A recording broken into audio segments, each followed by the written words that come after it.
What is going on, everybody? Welcome to the latest episode, the Week 14 edition of The Game Plan. I am your host, the authentic one, your boy, Mr. Matty Kiwoom, joined, of course, by the stats wizard over at Player Profile himself, Mr. Evan Ringler. Evan, what's going on, brother? What's up, Maddie? Happy to be back. Happy to be 1 week away from the fantasy playoffs. Ready to win some money this year. We're gonna, today, obviously, we got a pretty playoff heavy episode, right? I mean, it's time to get ready for the playoffs, or it's time to get your team into the playoffs. So we're not just talking about the people that can sit back and relax this weekend and gear up for the playoffs. No, we're also helping all of the fantasy managers that need to win this week to get in. So we got some do or die players, and we got some early streamers, guys that put on the back end of your bench that you're definitely going to want to use in the first week of the fantasy playoffs, which is just 1 week away. So without further ado, get out your pens, get out your pads, get out your notebooks, everybody, because we need to start game planning for the final week of the fantasy regular season.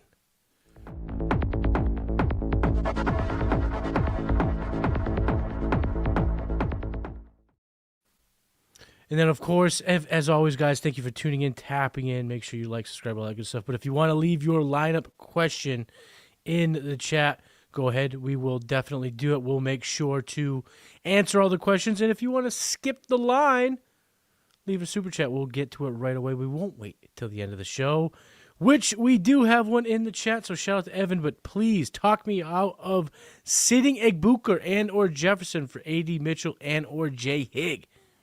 Then we have a defensive question and a quarterback question. But let's start here. Jefferson, Egbuka, Mitchell, Higgins, which two are you starting? I'm starting the studs. I know they haven't been studs recently, but I'm going to keep starting them. And this actually leads me into my first player, which is going to be Justin Jefferson, as a must start this week. I don't think you can afford to leave him on your bench this week. Egbuka, I would understand it a little bit more, but I'm still going to trust it because he's getting so much volume. It just hasn't been converted on recently versus guys like Jaden Higgins or Adonai Mitchell who are in worse situations with worse quarterbacks. I would just prefer to lean with the guys that I think are good. Yeah, I'm going to go with the two studs here. I'm not opposed to sitting Egbuka or Jefferson in Week 14. I've sat Egbuka last week in a league, and I'm going to sit him again this week. But I have options. Like I'm not worried picking between A.D. Mitchell and Jay Higgins. I have other high quality. Marvin Harrison Jr., Roma Dunze. These are the type of guys I can get in when he's not on bye. So I'm with you there. I think Egbuka and Jefferson are the right plays. Now let's talk about the defense. Rams or Texans this week? I like the Rams. I just prefer that matchup versus the Cardinals as opposed to the Texans who have to play the Chiefs. They are pretty similar in my projections, but I prefer the Rams. Yeah, they're pretty. The Texans have just been so battle tested that I feel like they can kill anybody. If this was in Houston, For sure. I would go with Houston, but I'm not. I am going to go with the Rams because the Rams have been good.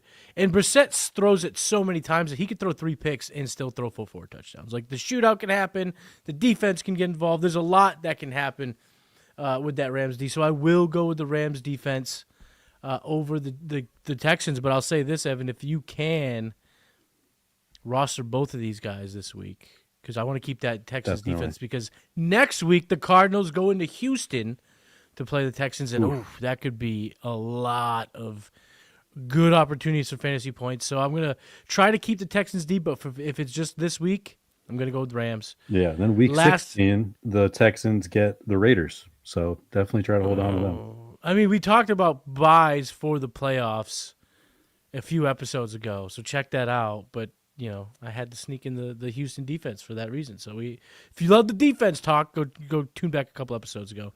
And then last part of this question, T-Law or Jaden Daniels if he plays?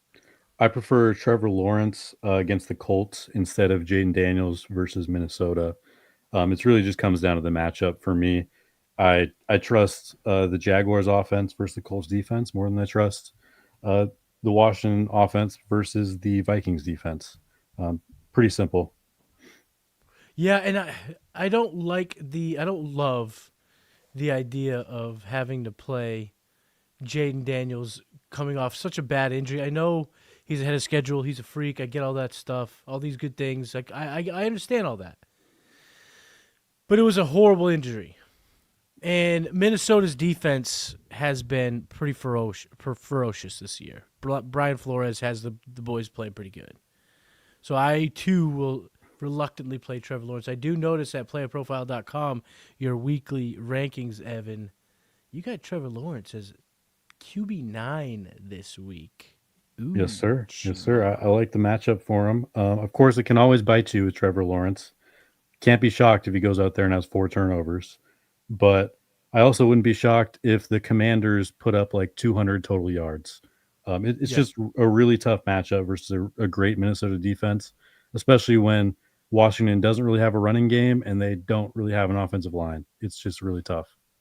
And I don't know what this says about, what's coming out of Vegas, the bookmakers. But the implied total right now for the Commanders is 20.5. So that tells us either Vegas does not believe Jaden plays, or if he does, this is going to be a tough scene because that offense with Jaden Daniels only projected to score 20.5 points. Yeah, and Something's a bit a fishy. piece of that is that the quarterback on the other side is JJ McCarthy.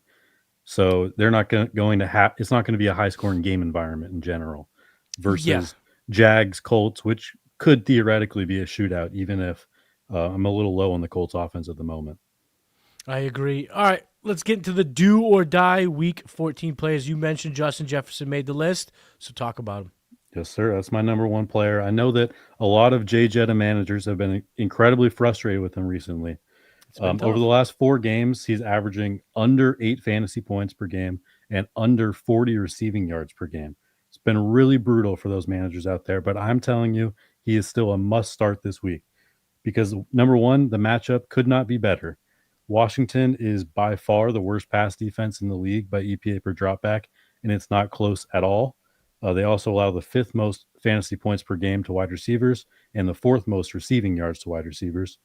Jefferson, he has guaranteed volume. Hardly any receivers have guaranteed volume.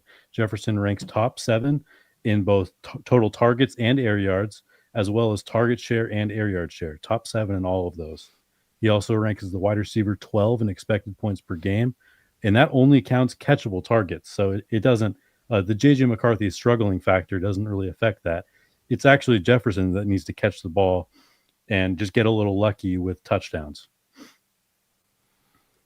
Someone in the chat saying they lost sound.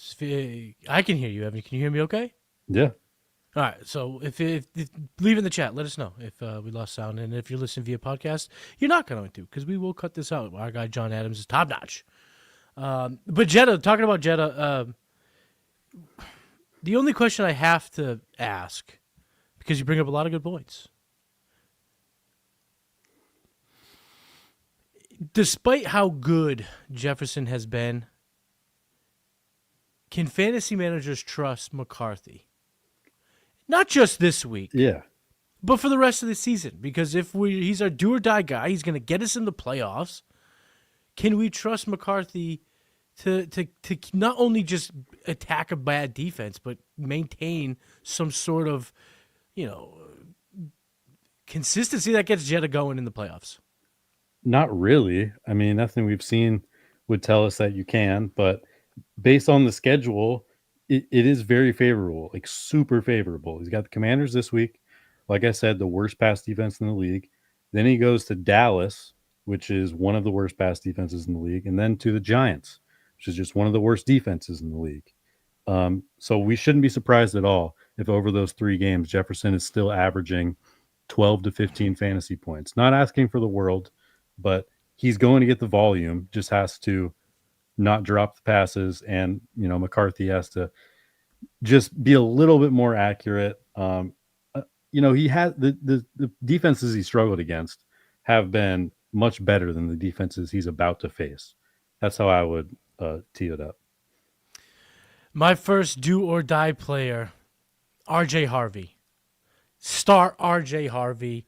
I just needed to bring him up because I think just based on where he was going, how easy he was to acquire at different points of the year, that you might have a roster that has Harvey, but you might have not have really had much pressure to play him every week. You could have enough running backs and enough flex plays that Harvey wasn't in the forefront of your minds, but I'm saying to get him there. And I do want to give you a quick shout out, Evan, because you said earlier in the year, one of your bold predictions was that RJ Harvey would be a top 12 running back at the second half of the season. Your bold take was that J.K. Dobbins would start hot, and Harvey would finish strong. And it's looking pretty good because Harvey looked good last week, scoring 2 touchdowns, absolutely tearing up the Commanders. But this week, another soft matchup. Got the Raiders, which is they give about a point and a half more than average to running backs, which is 10th in the metric. So it's a matchup we are looking to attack. And the thing I like about Harvey is not only is he starting to get a little bit more touches, but on a per-touch basis, he's been great with touches. So we like that he's getting the rushes, but he's also getting some targets. Since week 9, 5 targets, 3 targets, 3 targets, 4 targets. It's not the most. It's not Christian McCaffrey, but if he is as efficient with these catches as he has been, 5 of 5, 2 of 3, 3 of 3, 3 of 4, we'll take those extra 2 to 5 fantasy points on top of the touchdown upside, the breakaway upside. And he's definitely had down weeks over this last month, but he also has had a top 10 running back weekly finish, 3 of the last 5. So the upside's there. The per touch efficiency is there. And the touches themselves go up. 13 last week, 5 in the red zone. RJ Harvey to me is a guy you just got to get in your lineup because we like the matchup and we love the player this week. Yeah, I totally agree. Without J.K. Dobbins, we would hope in an ideal world that RJ Harvey just got like an 80% workload. Unfortunately, it is Sean Payton, so you're not going to get quite that. You're going to get 50, 60%. But that's still good enough to be a solid running back 2 or even better, just because this offense is so good for running backs. It is arguably the best offensive line in the league. It's at least top 3, especially the run blocking is awesome. And you also have a Sean Payton and Bo Nix offense. They like to throw the running back traditionally. Not as much this year, but still a lot of running back targets. It's just a really good situation. And obviously RJ Harvey is a very explosive player, which is why he scored so many touchdowns this year on few touches relatively. Yeah, and RJ Harvey, get him in your lineup week 14. Do or die players. Guys, you must play this week to get your team into the fantasy playoffs. Much more right after this. Let me ask you a question. If you had one player to pick, one player that's going to go off, go nuclear this week, who would it be? And on Better Picks, that's all you need to do. They have a free player waiting for you in the app. You just log in and you see, okay, who is the free mystery box player that I get to ride this week? So download the Better app. Use promo code PlayerProfiler and watch your lineups cash. Maybe. Anyway, it's easy. It's free. And speaking of free, Better also gives you $10 of promotional funds, no deposits required, and Better has the highest multipliers in the game, 10,000x. It's crazy to even say it. It's wild. They let you win up to 1,000x on any 2 picks with their mystery multiplier. This big bang for your buck. It's simple. It's easy for beginners. So click the link in the description of this show. Better Picks. Sports just got better with code PlayerProfiler. Do or die players. This is the gameplay. Matty Hume, Evan Ringo. Evan, who is the next do or die player? I'm going with Kenneth Walker. It's been overall a fairly disappointing season for Walker. We were hoping to see a little bit more ceiling, but I believe that is turning around. Over the last 3 weeks, the usage has shifted significantly towards K9. Over the last 3 weeks, 40 carries to 30 for Charbonnet, 46 routes to 27 for Charbonnet, 10 targets to Charbonnet's 2. So the usage is definitely trending towards K9. He's also gone over 100 yards in 2 of those 3 games, one of which against the Rams defense. That was a really impressive one. The Seahawks are also now splitting the goal line carries, which gives Walker a better chance at getting in the end zone. And then this week, Kenneth gets the Falcons defense, who ranked 25th in EPA per rush over the last 2 months and are an above average fantasy matchup for running backs. Last week, Charbonnet outscored Walker, but he got the goal line touchdown. I think it's encouraging to see Walker still score double-digit fantasy points with no touchdown. Definitely. Because the touchdown upside's there. But I have to ask, in your intelligent brain, have you been able to find any type of indication, any type of sign that can let us fantasy managers know Charbonnet or Walker? Because I look at the schedule, and it feels like you can't pick who's going to emerge on top any given week. Have you found anything that our fantasy listeners can maybe use for these last few weeks of the season? Well, if the usage over the last 3 weeks, if that continues, which I expect it to based on all of the coach speak that I've heard, we should expect Walker to outscore Charbonnet 70% of the time. And that is reflected in their points per game and expected points per game, where Walker is actually like 2 or 3 points ahead of Charbonnet over the course of the whole season. He's also the much more explosive player, which means he has a lower floor but a higher ceiling, I would say. He's one of these guys that every run kind of goes for 15 yards or it goes for -5, while Charbonnet, he just gets you 3 yards no matter what. We should prefer Walker no matter what in all formats because he is now the receiving back, the preferred receiving back at least. It's like a 70-30 split in that area going forward.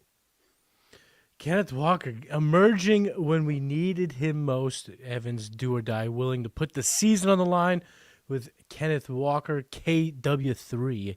I love to see it. Love it. My next do or die player I'm going to go to battle with this week and make sure I start him everywhere is Zay Flowers. Don't be scared, people. Don't be scared. I know last week it was brutal. Not even a single fantasy point. And that's, well, I guess if you count decimals, it was 0.6. But if you don't have decimals, it was a 0. Wide receiver, 105. All right. But last week's in the past. Prior to that, all the numbers really do check out for Zay Flowers. He had 5 weeks in a row of double-digit fantasy points. He's on a 5 or more target streak dating all the way back to week 6. He's getting red zone targets every single week pretty much. And even last week, how bad it was. He ran 35 routes and had 7 targets. It was just a monumentally bad day for this offense last week, Thursday night, Thanksgiving night. But everything points to a bounce-back game for Zay Flowers this week. All the metrics, all the indicators of a reliable fantasy receiver are clear and apparent. Flowers is 13th in target share, so he's getting the ball thrown his way a ton. He's getting a lot of catchable targets, so he's able to convert. He's been awesome with the ball in his hands. 9th in yak so far this year. He's been able to juke rate, explosive rate. All these numbers pop. Separation numbers. All of these metrics, highlight a consistent receiver that should smash. But this week, he's got Pittsburgh. Pittsburgh is the second most advantageous matchup to wide receivers. They give up over 6 points more than league average. And Zay, not just Zay, but the Ravens, Zay and his boys, everybody in Baltimore want to win. They got to come out against their competition for the AFC North, the Steelers.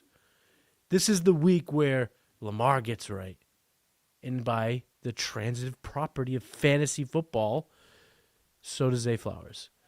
Here's some of the guys I'm starting him over. I'm starting him over Lad McConkey, Rome Odunze. I'm starting over both guys in Washington. I'm starting him over Marv.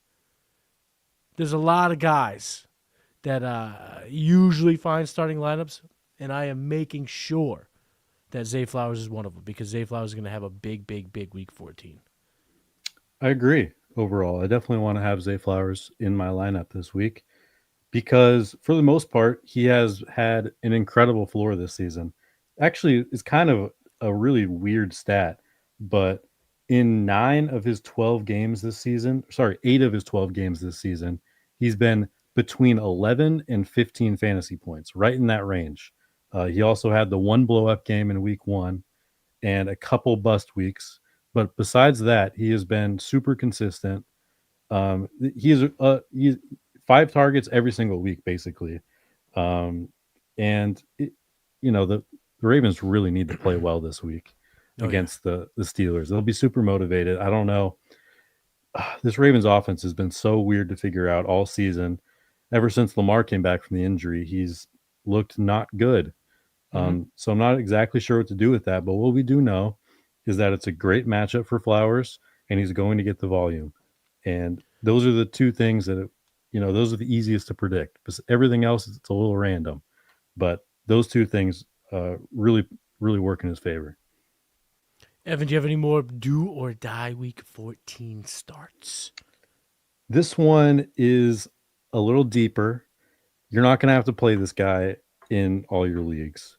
But I just really wanted to bring him up because I think that Isaac Teslaw is a fantastic streamer this week, regardless of Amon-Ra's, outlook, if he's going to play or not. If Amon-Ra is out, obviously he's like a wide receiver 2. This is a great matchup versus the Cowboys passing defense. It's the best matchup for fantasy wide receivers by a very wide margin. The Lions are likely to score a ton of points, and Teslaw will be a full-time player if Amon-Ra is on the field. We've seen him make several incredible plays this year. Elite athleticism, like 99th percentile athleticism, and a giant catch radius. And I'd also argue that even if Amon-Ra does play, Teslaw is still a very good streamer that you can throw in as like a wide receiver 3 or a flex. We should also note that Khalif Raymond is out this week, and the Lions are missing all 3 of their top tight ends. Their 3 top tight ends coming into the year are all out for this game. Because of this, it was the same way last week, and Detroit played much more 11 personnel, meaning that Teslaw is going to be on the field regardless of Amon-Ra's status. And the matchup is so juicy that I just want that wide receiver 3 that's going to be on the field probably 90% of the snaps against Dallas. It's just beautiful. Is Teslaw going to run routes like Pearsall and never actually do anything? I'm debating to start him or Luther Burden half-point PPR. You made the case to do or die with Isaac Teslaw. Absolutely. So are you starting him over Burden? Yep, not even a question, even if Amon-Ra plays. Boom, there you have it. My last do or die player, Brenton Strange. So if you haven't, if you do not have a tight end, one of the top tier tight ends, you've been playing the streaming game, stream Brenton Strange this week. In one of my leagues, I've been bouncing between Harold Fannin, Dalton Kincaid when he's healthy. I'm dropping Fannin. This is redraft league. I am dropping Fannin to pick up Strange. I get Strange this week as my tight end 5. I'm looking over at playerprofiler.com. I see my man Evan as tight end 7. So we are lockstep. And it starts obviously with the matchup. The matchup is unbelievable. Indianapolis against tight ends is the 3rd most advantageous matchup. They've given up the 2nd most receiving yards to a tight end, and they've given up the 4th most catches to tight ends. So they are just a defensive unit that cannot stop opposing tight ends. And Brent Strange has been really good since coming back from injury. 2 weeks, tight end 4, tight end 7. And he's done it in 2 different ways, which I do like to see from a player that isn't the dominant force of a Trey McBride, Brock Bowers. But in his first week back, week 12, 5 targets, caught all 5 for 93 yards. That's 14 points. Yes, love that.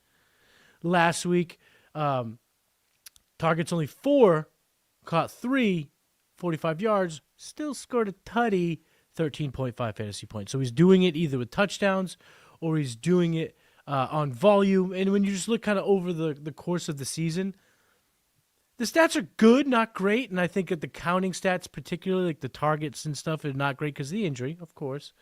But one thing that does stick out, my friend, Brent Strange, the third highest yards per route run amongst qualified tight ends, fourth yards per target. So he's getting the ball downfield. He's able to execute downfield. He's able to be pretty dynamic as a pass catcher. And Brenton Strange, for me, this week with the matchup against the Colts, I'm firing up Brenton Strange anywhere. I'm going to pick him up. I'm going to start him. I'm going to get him in. There's only like a handful of players that I'm going over. If your name isn't Trey McBride, Tyler Warren, Brock Bowers, or Travis Kelce, I'm playing Brenton Strange over you. I love it. I was thinking about bringing in Strange as well. I would add one more name to that list. I would start if he plays. Dalton Kincaid has an even juicier matchup, so I would start him over Strange. But besides that, I'm right there with you. I think it's a great matchup for Strange, and I'll throw up a couple more stats at you. Fourth and first downs per route run. So these most predictive stats that we have, he looks great in them. He's also second in deep target share and ninth in ADOT among tight ends. So he's an explosive play waiting to happen because he's getting targeted downfield. And Lawrence has been very accurate throwing to him as well this year, fourth in catchable target rate. Love the call from you. You did make my night a little bit more difficult, though, Evan, because the decision I'm going to have to make in this league that I'm picking up Brent Strange is Kincaid or Strange. But I'm going to do it anyway. I'm still going to make the pickup because I want both. I want the options. And it seems as if to start the week, Kincaid's only going to practice on a limited basis, so it is going to be a pay attention situation. Check Twitter every single friggin' day to make sure he practices and stuff. So it's not a lock. So I do want to have them both, and then I can make my ultimate decision. So some do or die players for Week 14: Brenton Strange, Zay Flowers, R.J. Harvey, Kenneth Walker, Isaac Tesla, right? That's how you say it? Isaac Tesla, and the Jetta, Justin Jefferson. Make sure that these 6 players are in your lineups. Now let's keep it on to segment number 2, some playoff stashes. So these are for all of my fantasy managers that get to kick their feet up this week and just compete for the total fantasy points because you're in the playoffs. You're in the offs. You are ready to challenge for a championship. And I just spit all over my mic. Good thing I have a protector on it. But these are the guys that get ahead of your league mates. These guys are rostered in less than 50% of leagues. These are the guys that, if you got some spots on your bench, pick them up, put them on there, and let the fantasy playoffs come to you. So, Evan, what is your first playoff streamer? Yeah, this can be kind of a tough exercise this time of year just because if you're in the playoffs, then your team is pretty good, and you hopefully don't have to start guys off the waiver wire. But there are a few exceptions, and we want to swing for upside with these, right? So my first one is the Bucks defense. In their playoff schedule is very nice. They face Kirk Cousins, Bryce Young, and Tua Tagovailoa. 3 juicy matchups. I wouldn't be surprised if in any of those games they put up 20 or even 30 fantasy points. They're an above average defense by most metrics. They thrive on chaos, blitz at a very high rate, which forces a lot of turnovers. And it leads to a kind of a boom-bust play style. But against these quarterbacks, again, Cousins, Young, Tagovailoa, there's huge upside for them if you don't have a locked-in, set-it-and-forget-it defense every week. They are also available in over 60% of ESPN leagues. I love where your head is at, and we didn't talk about the segment before the show, but we both are in the same headspace because you mentioned how hard it is to talk about streaming option stashes for the playoffs because your teams are good. Right. So you went defense. Well, my first stream stash is a quarterback. The second is a tight end for the same reason, because odds are you don't need these type of difference makers. You're looking to win on the edges. So for anyone that's streaming a quarterback or maybe dealing with some injuries, what have you, that's where I'm going to start. So I'm going to start with quarterback. And the first playoff stash, the guy that I'm okay streaming or playing in the playoffs, is Tyrod Taylor. In the first week of the fantasy playoffs, he is at Jacksonville, which is the 10th most advantageous matchup for quarterbacks. And because their run defense is so good, the Jacksonville Jaguars have a very clear pass funnel the Jacksonville defense creates a pass funnel offense. And they actually have the highest opponent passing percentage in the NFL because of it. They give up 230 passing yards a game, which is the 10th most. And despite having a really, Josh Hines Allen's having a great year, but they still only have a 4.8% sack rate, which is the fifth worst. So Tyrod's going to have some time. Tyrod's going to be able to probably get off some volume. And Tyrod's been surprisingly decent this season. 4 games, I would say, true starts, right? Of the 4 of his true starts, he's been QB9, QB17, and QB7 last week. These are numbers you can play in one QB, people.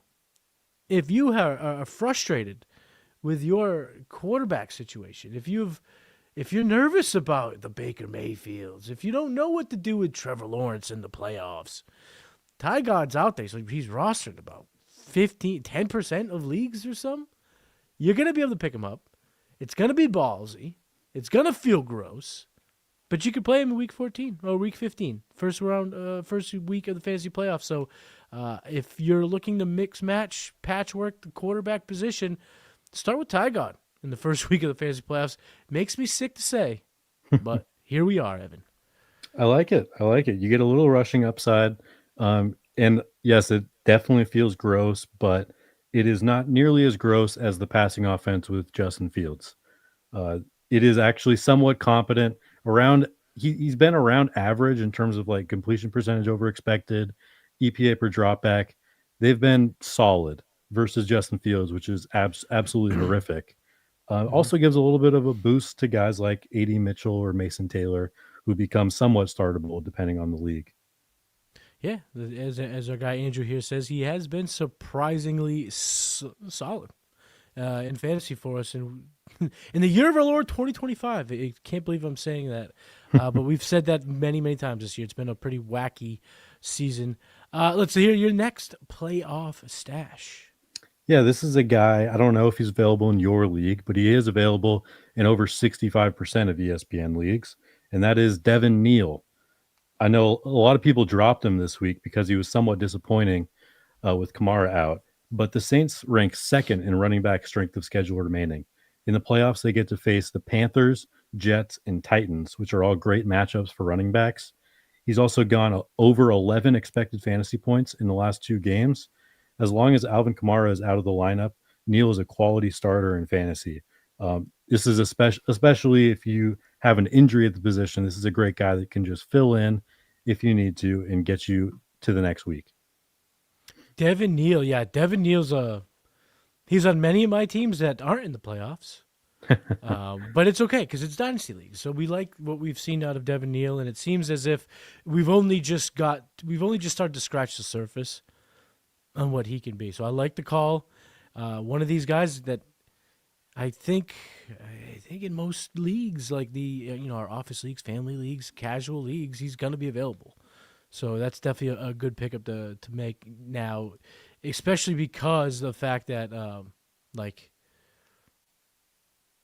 if he goes off this week, yeah, it's going to be tough to get him. You know what I'm saying? Yeah. So get him now. Do it right this second. He's not like the highest upside guy or anything. We're going to talk about higher upside guys coming up, but he's just a guy that can get you to the next week, which sometimes that's what you need, even in the playoffs. That's what you need. And the next guy that I'm going to talk about is the epitome of what you just mentioned, the guy that's going to get you past week 15, A.J. Barner. A.J. Barner, this year's been a surprising... The lows have been low, but the highs have been high. We a tight end 4 week has happened. A tight end 1 week has happened for A.J. Barner, but they're sprinkled in some tight end 40 weeks. It could get pretty bad. But in week 15 specifically, he goes against those Indianapolis Colts, and I talked about why we love Brenton Strange this week. It's that Colts matchup. Next week, It's A.J. Barner's matchup to have at home against Indy. Only rostered about 15% of ESPN leagues, so he is widely available, even in our sharper leagues. And on top of the matchup for the Colts just being so awesome, third most advantageous because they give up a ton of receiving yards and a ton of catches. So in our tight end premium leagues also, this might be a week where A.J. Barner can, maybe get 5-6 catches in this offense. And right now, looking at the over-under projection, 46.5, one of the highest on the slates. So we're expecting fantasy points to be scored, which means fantasy points can occur. So A.J. Barner, for me, someone that if you're not in love with your tight end for their week 15, you're heading to the playoffs, maybe you don't drop that tight end, but if you got a spot, just put A.J. Barner on the back end of the bench and play a little streaming game to finish off season. And A.J. Barner in that first week of the playoffs has maybe the best matchup for tight ends. Yeah, I like it. And then in week 16, he gets the LA Rams. And last time he played the Rams, he had 10 catches. So it's a good week 15-16 combo for Barner potentially. Ooh, the guy that catches A.J. Barner. Yeah, and I think he is a really interesting player. One of my guys, all the way, dating back to last year, and he was a rookie. He has come along much faster than I expected. He looked early this year. It looked like he was just going to be this red zone, go up and get it kind of guy, just kind of touchdown or bust. But then he's had a couple of games this year where he's just been peppered with these low A-dot throws, kind of Kelsey-ish, where he just runs 5 yards and turns around and finds the soft spot in the zone. If he can keep doing that, it really unlocks his ceiling. And then I'll also throw in there the Seahawks have their quote-unquote barnyard play where they bring Barner in and do the tush push. Yeah. So that can give you a couple touchdowns a year, maybe a touchdown a month or something like that from the rushing. For Barner, too, the last 3 weeks, 2 of which haven't really been all that good. Even in the games that didn't pan out, he's gotten 11 targets, 4 targets, 5 targets. The targets have been pretty decent. So, A.J. Barner, everybody. Tyrod Taylor, A.J. Barner, Devin Neal. These are the names you got to get on your team for the playoffs. Give us another stash, Evan. I wasn't sure where to go with this last one. I wanted to do some high upside handcuffs, so I'm just going to list them off. All of these guys are available in over 65% of ESPN leagues. If you got an open roster spot, you should probably pick up one of these guys, unless you need a quarterback, tight end, or defense, like we mentioned earlier. But I'm going to go in order of what order I would pick these guys up in. So Blake Corum, Tyler Algier, Brian Robinson, Bashal Tutin, Ray Davis, Samaje Perine, Keaton Mitchell, Tank Bigsby, Caleb Johnson. So even some really deep sleepers for you guys in deeper leagues. We talked about this a few weeks ago that, the importance of having these potential, lottery tickets, because right now, if you were early on Blake Corum, you might be holding on to a weekly top 15 performer at the position. And he's still only at like 35% rostered. So right, yeah, exactly. So as we get deep in the year, how it gets, especially in our redraft formats. The teams that fall off, those numbers kind of don't grow like they should, like they would if this was happening in week 2 or 3. Right. But I agree. Get these handcuffs, whichever ones are available. You kind of list them off with how you prioritize them. So get out there, people. Get these guys, because you don't know, one injury can happen to the starter on those rosters, and all of a sudden now, not only do you have a starter, a potential week winner, but your opponents can't pick them up. Your opponents can't use the rest of their fab. They can't use the number 1 waiver claim that they have to pick up the guy. So get them on your back end, your bench, and at the very least, play defense, because these can win leagues. These are the players that absolutely win leagues. The last guy that I want to get on my roster, stash, and potentially stream, Darius Slayton for the Giants. He's rostered in less than 25% of leagues. In Week 15, Slayton has the Washington Commanders on the schedule. Commanders are the 5th most advantageous matchup for receivers. They've given up the 5th most receiving yards, 2 wide receivers, and they're actually a bottom 6 defense in average target separation. And why that is important is because Darius Slayton is fast. He's not known to be a separator because he's not the best route runner and he's not a dominant force. But he's been really good for us fantasy managers lately, all under the radar. And if he can separate downfield using that speed against the Commanders, he can have not only like a keep you afloat week, but a win you a week. Over these past 4 games, Slayton is he has 11.2 fantasy points, 12.9, 3.3, and 14.1. 3 of the last 4 weeks, Evan, have been double digits, and if we're looking for a flex play, this is gold right here in the playoffs. You want to be able to bank on 12 and hope for 20. And Slayton is that type of guy. We saw the explosiveness on Monday Night Football last week against the Patriots. Took that quick slant. What was it, 40 yards to the house? Whatever it was. He only had 2 catches, still got 14 fantasy points. I want these high ups, guys that can just take it down, take the week down for you, even if he doesn't have 10 targets. Darius Slayton getting 7 targets against the Washington Commanders. Even if he only catches 4 of the balls, could be 100 yards and a tutty. He's got that type of breakaway speed even at his older age. He's 29 now pretty much. He's still got it, though. He's still quick. You still see it. And there's just not a ton of options for Jackson Dart in this offense. And going against Commanders, hopefully with Jaden Daniels back, we could see a big back-and-forth game in Week 15. So if you've kind of just been playing the hot hand in your flex and you're playoff bound, get Darius Slayton on the bench because he might be a real hot hand for you next week. Yeah, and his Week 16, 17 matchups are pretty good as well. Minnesota and Vegas, neither one of those is particularly scary from a wide receiver standpoint, at least. And at the end of the day, I want pieces attached to Jackson Dart. And it looks like Slayton is probably their second best target at the moment. And yeah, he just needs one play to, bank on for your fantasy performance. He's also scored 11 and 12 points recently with no touchdowns. Mm-hmm. So that gives you a little bit of hope as well. He doesn't necessarily need the big play to get there. Yeah, I don't know if he has a safe floor. I don't know if a guy whose career fantasy point average per game is about 6 is a floor.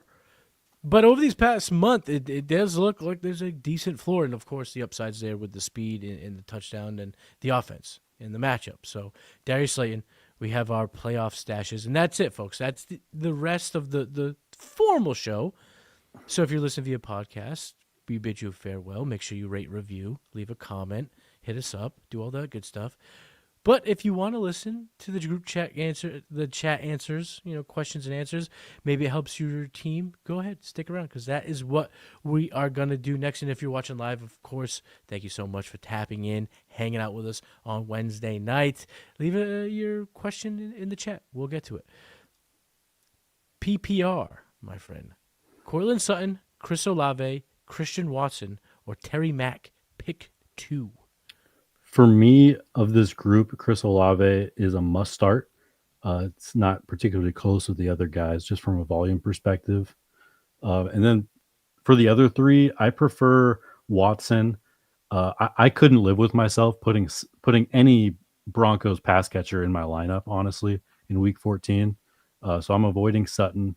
And then I don't know. I can't trust Terry McLaurin either. We haven't seen anything this year, really. I have high hopes. I love the guy, but give me Christian Watson, who's been on a hot streak. He's been getting a ton of volume, like a 30% target share over the last couple of weeks. And against the Bears, I think that could potentially be a shootout. We'll see how it goes, though. Chris Olave, I don't think he's getting the love he deserves for us fantasy managers. This guy on a weekly basis is in an offense that has like an implied Vegas total of like 17 to 20. And yet he's still getting the volume, getting it done. So for me, Olave is a must play. I see here at playerprofiler.com. Again, go to playerprofiler.com, get the access to the rankings, become a member of the underworld and get access to all this stuff. Evan's rankings each and every week. If you go there, check it out. You'll see Olave top 13 play. I have him right behind you at wide receiver 15, so he's a lock for me. And then I'm also going to go with Christian Watson. Listen, people, do not get hung up on past performances, future projections. Take the information at hand for now and make the decisions. We're at the time of year where we can't think about the past, can't think about the future. We can only think about the present. And right now, Christian Watson, coming off a great Thanksgiving, has a top 10 matchup and an implied total of 25.5. Sutton, good matchup, decent implied total, but who the hell knows if he's going to get the ball. So I don't want to play him. And Terry Mack, I know he scored on Monday Night Football or Sunday Night Football, whatever it was, against the Broncos. Tough matchup, Minnesota. They give up more than 6 points, or they give up less. How would you say this, Evan? Minus 6.3. 6 fewer points to the league average at the position, 34st in the metric, and 20.5 fantasy implied total. Again, whether it's with Jaden or not, Vegas don't think they're going to score. I'm going to go with you, Olave and Watson. Let's go. Do you start Rome or Lad McConkey? McConkey's going to get Trey Lance throwing the ball this week. Yeah, I think if Herbert starts, I would lean Lad. These two are very close for me, assuming that Herbert is healthy. These are very, very close. But if Trey Lance is playing, then you have to go Rome. There's just no way you can start Lad. I agree. If it's Trey Lance, it's too much of an unknown to play Lad. If Herbert plays, I will play Lad because it's been brutal for Rome Odunze. Yeah. Going all the way back to week 9. Mm-hmm. 1 week he's had double digits since week 9. 1. And these have been stinkers. Wide receiver 82, wide receiver 54. So I don't love this big country. But man. If it's Trey Lance versus the Eagles, you can't start anybody. Not the running back, not the receivers, not the tight ends. Nobody. It's going to be ugly. And we're hoping for nice weather and a shootout for the Packers and the Bears. Thoughts on this squad for the playoffs? This is a 12-man, 3 wide receiver, 2 running back, 1 flex. He's got Dak, JT, Jacobs, Kyron, JSN, Lamb, Sutton, Gadsden, Texans D, Myers. On the bench, he's got Godwin, Watson, you see it all here, Corum, Waller. What do you think? What should he do? Any advice for this guy? Yeah, the one place my eyes went to was the tight end position, but I love having Waller on the bench. That's a great pickup. You can swap him and Gadsden as need be. Besides that, I don't know. The running backs are awesome. The receivers are awesome. I guess that third receiver spot is a little. I mean, you still got Sutton or Watson or Godwin. I love this. Yeah, I really don't have any feedback. I guess it's a little weird having both Watson and Jaden Reed, but I don't know. Who really cares? Wow, a lot of Packers on this team. Just noticing that. Jacobs, Watson, Reed, Wilson. He's got his handcuffs ready to go, too. Yeah, very true. I guess that's one interesting thing we could talk about is, would you prefer another backup over Emmanuel Wilson, or would you just want to hang on to him because he's your handcuff going into the playoffs? Gives you more of a safe floor. I like this approach for the playoffs because then it's just Me too. a set it, like you just don't have to worry. Because if you win but Jacobs gets banged up, Wilson just goes in next week. We saw it already happen. And I think right now we're seeing the emergence of Corum. So if there were to be an absence from Kyron, the Corum plays fantastic. So I like having both of my handcuffs, especially with the quality of handcuffs. I think really kind of add to that. My thought here right away is, can you drop somebody to get Strange if he's available? Because I think Strange would be a nice backup. Probably here. drop Waller to get him, but yeah. No, I don't even know if you can. I think I might drop Gadsden. Gadsden's been very blah lately. Yeah. And if Trey Lance plays for 2 weeks, just 2 weeks, you might be sunk. You're cooked. So I think I'm okay dropping Gadsden if a Brenton Strange is out there. But I like having the handcuffs, and I think I'd put Watson on over Sutton. We just said that for another thing. So, we got a follow-up question with him too. Actually, would you drop Gadsden or Waller for Ertz this is it. This is what I'm talking about because Yeah. Ertz has been coming on. Gadsden, I'm dropping Gadsden for Ertz right there. I'm making the move. If Man. this is dynasty, Man. obviously we can't be talking like this, but I'm assuming not. I would prefer Ertz over both of these. Oh man, it really pains me, but yeah, you can go ahead and drop Gadsden, I suppose. A little nugget for you to chew on. The Chargers offense has fallen from 9th to 28th in EPA per dropback since Joe Alt went out of the lineup. I think it's just kind of over for that offense, except for maybe Lad McConkey. I just don't think you can trust anybody else. Gadsden has been like he's seen his fantasy production cut by like 3 or 4 times since that Joe Alt injury. So that's just completely changed the trajectory of the season, unfortunately. R.J. Harvey, Brees Hall, or Ja Will. I'm assuming this is J-Mo, Jameson Williams. Love the content. Love you, man. Thank you for tuning in. I'm assuming Pick Javonte, two. just because it's running backs. Man, this is really tough. What a Javonte. great lineup to be able to choose between these 3 guys who are all in my top 16 running backs this week. I do have Brees Hall ranked the highest though. Against Miami, it's a pretty good matchup. He's actually been handling the entire workload over the past couple of weeks. There's been basically no Isaiah Davis involvement, so that's a huge boost to his fantasy value. So which one are you benching? Oh, we're benching one. Oh, Yeah, you I got thought to we pick were only just 2 picking of them. one. Okay. No, you got to pick 2. So we're benching 1. Okay. I am. This hurts because we just said in a do or die we have to start RJ Harvey, but I'm sitting RJ Harvey mostly just because he's with Sean Payton and I don't trust him. I also don't trust the offense, who last time they played the Raiders didn't go so well. Yeah, I think I have to agree with you. Javonte, regardless of matchups, he's always good. This is a tough matchup. Lions are a tough matchup, but he's still For sure. handling the biz. He's still You trust the been such a offense more. performer.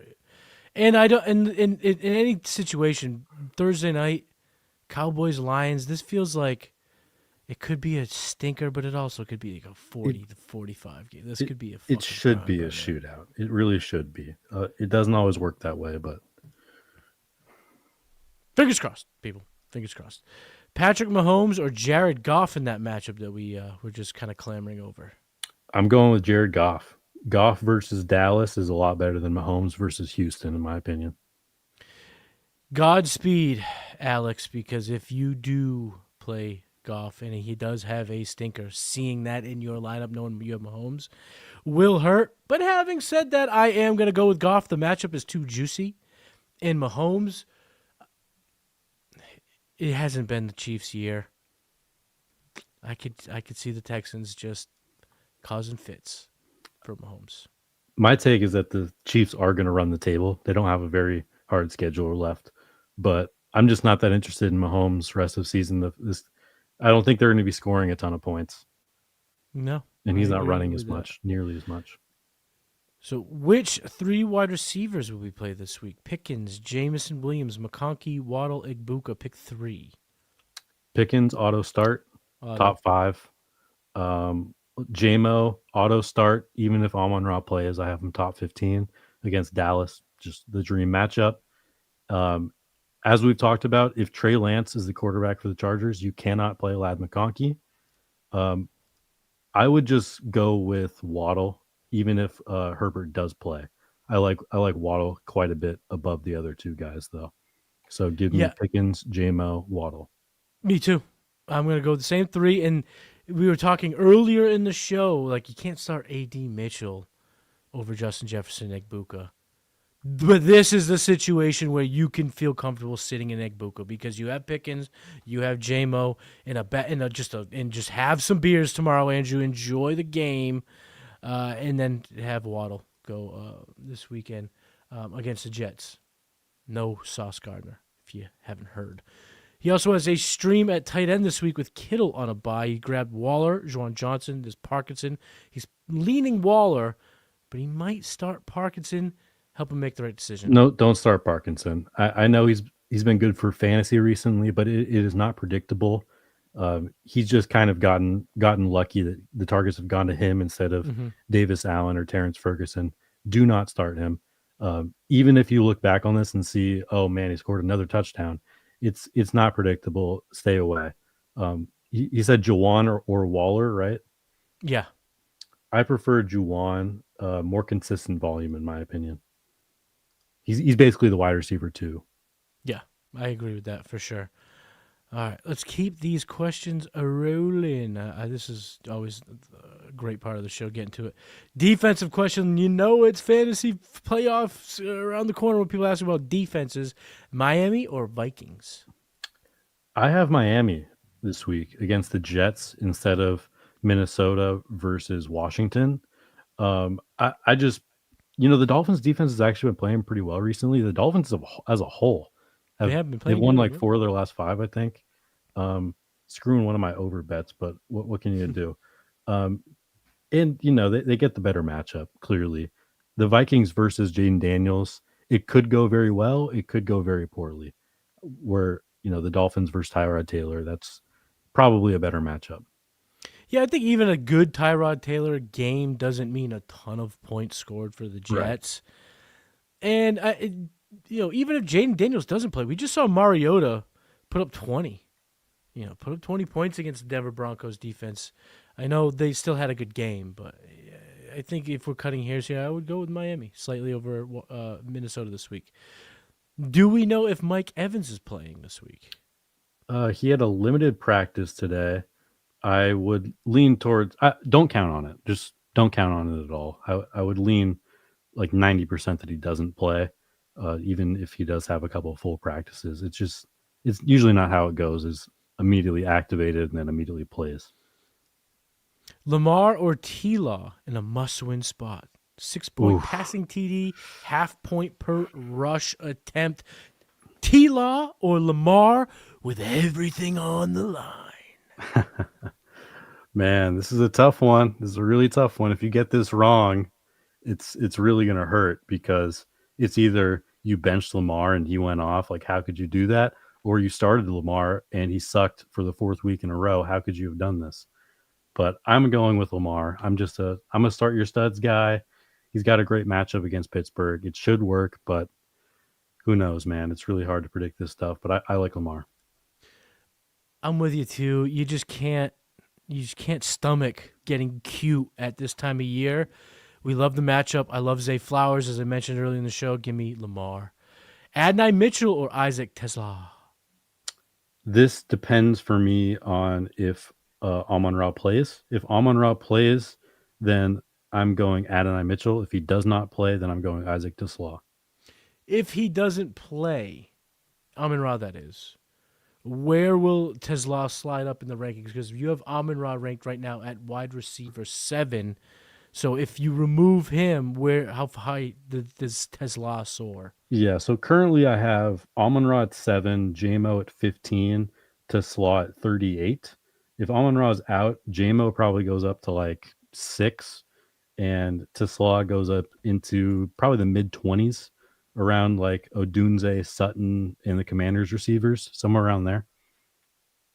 And for reference, too, you have Adonai Mitchell ranked as wide receiver 31, so you do believe in A.D. Mitchell, but that matchup without Amon-Ra St. Brown on the board, especially with the skill set that Tesla has, obviously he's not as good as Amon-Ra. There's very few receivers that are anywhere near that talent level, but he's smooth. He can play slot. He's big enough frame. I think he can handle a nice target share if Amon-Ra is on the shelf. Pitts, Strange, or Juwan this week in PPR? This one is our boy Brenton Strange, baby. We gave the case earlier in the show. Brenton friggin' Strange all day, every day. I appreciate it, fellas. No, we appreciate you for tuning in.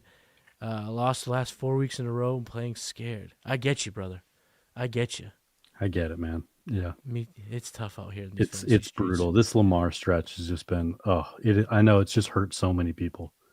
Yeah, it's fucking, and he's just not built for this. Lamar's just been so good while on the field. But anyway, we're not putting that in the universe, fans. We're putting out 30 burger. He's gonna light Lamar. it up. Yeah. He's gonna light it the fuck up.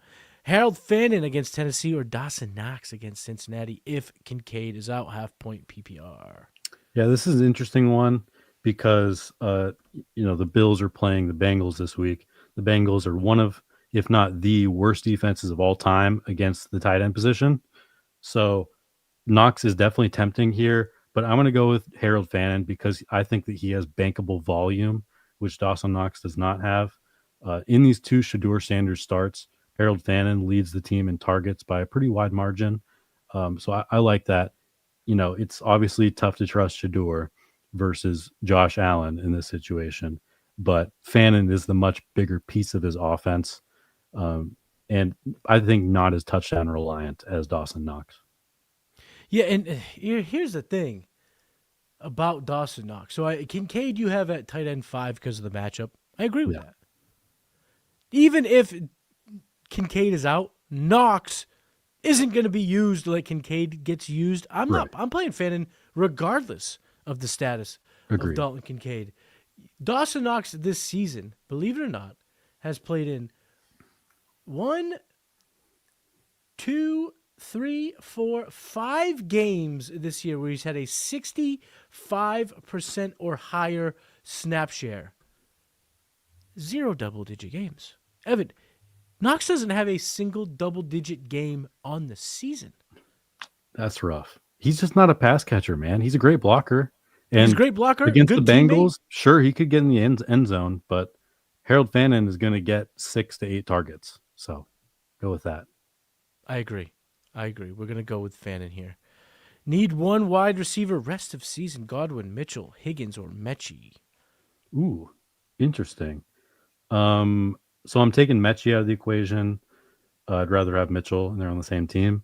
And then I think I'm going to take Godwin out of the equation too, just because Mike Evans is about to return. Godwin has looked better than I thought he would, but for me, it comes down to Mitchell versus Jaden Higgins, and I'm leaning towards Jaden Higgins. I think he has more upside with C.J. Stroud as opposed to Tyrod Taylor, and I just love Jaden Higgins as a prospect as well, and I love what we've seen on the field so far. Same guy, 3 QBs heading into the playoffs. Burrow, Herbert, Brissett. I was thinking of dropping 2 and picking up some defensive wide receivers. Is that a good strategy? Also, which 2 would you drop? So are you carrying all this quarterback depth heading into the playoffs? And if you are not, what are you picking up? Definitely not carrying 3. I think based on this room, you could argue carrying 2, but I would recommend dropping both Herbert and Brissett and picking up whatever is available. Honestly, you can look to our earlier portions of the show where we discussed players to target for the playoffs. But those Herbert stats I said maybe 10 minutes ago, the Chargers offense, it's just completely inept without Joe Alt and Rashawn Slater. So I want to stay away from that. And then you're going to start Joe Burrow over both these guys regardless every single week. So what's the point of keeping them, The depth I want to roster heading into the playoffs is things assets and players I see making the lineup. Burrow's your quarterback each and every week. I mean, his first game back, he was QB 11. It's like, this guy's the man. You're going to play him each and every week. I don't care. So I'm dropping the other 2, and I'm picking up the defense. Houston we talked about, Tampa we talked about, Miami we talked about, plenty that we've talked about, and then again, go back to the early portion of the show and look at some of the names that we're stashing for the playoffs. But yeah, I think that's a great strategy. No need to have that type of QB depth when all of these games starting next week are do or die. Goddard or Waller this week? Another tough one because we just haven't seen anything from Goddard lately, but I'm still going to go with him. I just think that offense has a little bit more upside than Darren Waller, who is kind of the definition of touchdown or bust. I agree. I mean, Greg Dulcich didn't disappear last week, and the Jets they've been playing a better brand of football. I don't know if there's a lot of shootout appeal there, where I don't think the Eagles need to shoot out to score a shitload of points. I think they could just be pissed off with how they've played and just go berserk. And Goddard, we've seen him go berserk in primetime games this season. So that's what I'm gonna do here. I'm gonna go with Goddard over Waller. Devin Neal or Chris Rodriguez dealing with a CMC bye week? So this is tough because Chris Rodriguez is the starter there, but horrible matchup versus Minnesota. I think that this comes down to whether Alvin Kamara plays. Funny enough, I actually have Rodriguez at RB29, then Kamara at RB30, Devin Neal at RB31. So if Kamara doesn't play, then I'm starting Neal. If Kamara does play, I'll go Chris Rodriguez because I think he has some more bankable volume than Neal. But it's scary hours. I'm rooting for you, man. Yeah, I think I have to agree with you there. I think Neal feels like the highest ceiling no matter what. Agreed. But with Kamara there, the floor could be nothing. We've seen what that looks like. And it was just a couple weeks ago where Kamara got like old school Kamara volume. That's probably why he got hurt at the ripe age of 30 years old. So yeah, you're watching the injury reports for Alvin Kamara, and you're making a decision based off that. Because if we're looking for safety, Rodriguez, even in a tougher matchup, I feel like is a safer bet for double-digit And fantasy for points. what it's worth, I would expect Kamara to sit this week. We'll see how it lines up. He did not practice today. I would say it's greater than 50% chance that he does not play. So lean Devin Neal if you have to pick one of these guys up. And of course, thank you for the chat. We appreciate you. Insane gains. Oh, let's go. Marcus Mariota or Tyrod? Let's say Jaden Daniels is out. Who you picking? I'd rather go with Tyrod versus Miami rather than Mariota versus Minnesota. Minnesota, Tyrod Taylor, Jaden Daniel. I know that doesn't work that way. All right, got a couple more, and then we're gonna get out of here for tonight. I got a gut feeling that Benson is done for the rest of the season. Do we see Trey Benson this year? Right now, it's not looking like it. A couple weeks ago, they activated his practice window. He had a couple limited practices and then had some kind of setback where he's had 3 straight DNPs. That is a really bad sign. I think there's 6 or 7 days left in his practice window. If he's not ready to go by then he's just out for the season. There is a chance, I guess, that they could activate him and just keep him on the bench and waste a roster spot for a couple weeks. But I'd say at the best case scenario right now is you get him for like week 16, 17. And at that point, I don't know if you can really trust him. I'll also say this too, from a dynasty sense, Trey Benson he's walking the plank. He is staring at the abyss of fantasy value because he had his chance to be the guy for most of the season. Yep. And he proved to not be available. The biggest ability is dependability, and he's not proving to be that. And with James Conner coming back next year and potentially a regime change in Arizona, I don't know if Benson is going to ever see the value that he saw right after that Conner injury. Hopefully he's sold, because I could also see this. Let me just break down a situation. Jeremiah Love, pick 11 to the Cardinals. Would it be a good move for the Cardinals? No, but it happens all the time. And Jeremiah Love is gonna carry like a top 10 grade, I think, in a lot of NFL big boards. So it doesn't even have to be him. I'm just saying Trey Benson might have be his highest value days may already be behind him. Yeah, if you're rostering Trey Benson in Dynasty, you need a bunch of things to break your way. Number one, you need him to get healthy this offseason. You need James Conner to probably get cut, which is very possible, but we don't really know. And then you need them to not draft a running back in the top 3 rounds. That's a lot that you need to go right. A lot has to go right. Which waiver is better, Tesla or Michael Wilson? Need one for the flex. I like Tesla for this week. I would prefer Michael Wilson long term, I guess, but Tesla I like for this week. Even if Amon-Ra plays, you going Tesla over Wilson? Actually, yeah, if Amon-Ra plays, I would prefer Michael Wilson over Tesla. That's a really tough distinction to make, though. So if you need to make this move now, I would prefer Tesla. But it does kind of depend for me on that Amon-Ra availability.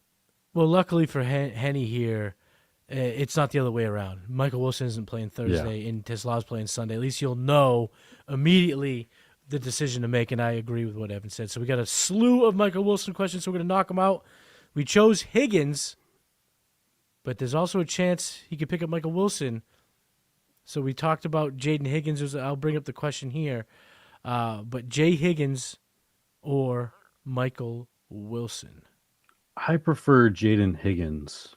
I just think he has more upside. As long as Marv is in the lineup, I don't think we're going to see many big games from Michael Wilson. I like the upside of the explosive rookie tied to CJ Stroud.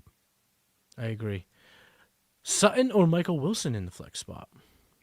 I don't want to go with the Broncos pass catchers, but I have to here. I have to go with Cortland Sutton. I don't trust Michael Wilson with Marv in the lineup, and I don't trust that Cardinals offense against that Rams defense.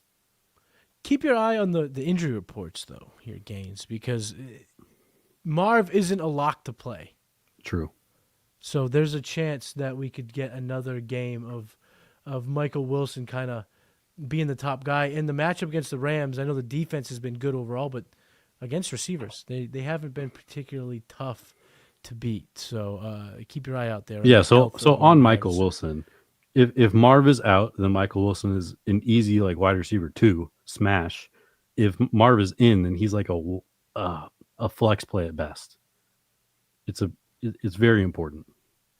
All right, last question, then we are going to get out of here for the night. Again, thank you guys so much for tuning in. Thank you for hanging out with us on another Wednesday. Make sure you're subscribed here at Player Profiler. Make sure you like this video. Leave a comment. Who are you riding with for Week 14 with everything on the line?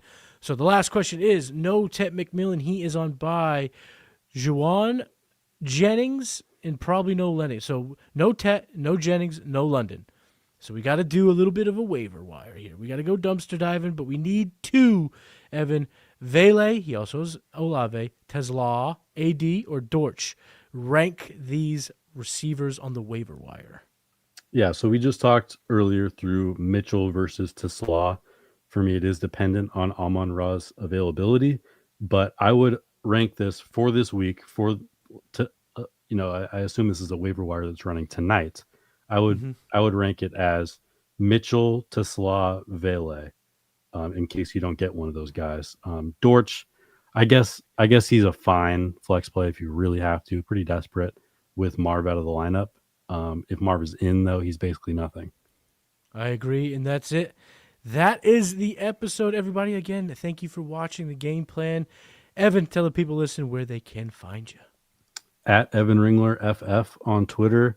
Besides that, all my work is at playerprofiler.com or on this YouTube channel right here. And also check out DFS at Fast Draft. I know a lot of your fantasy seasons might be ending soon, but the DFS season never ends, baby. We're always going over there.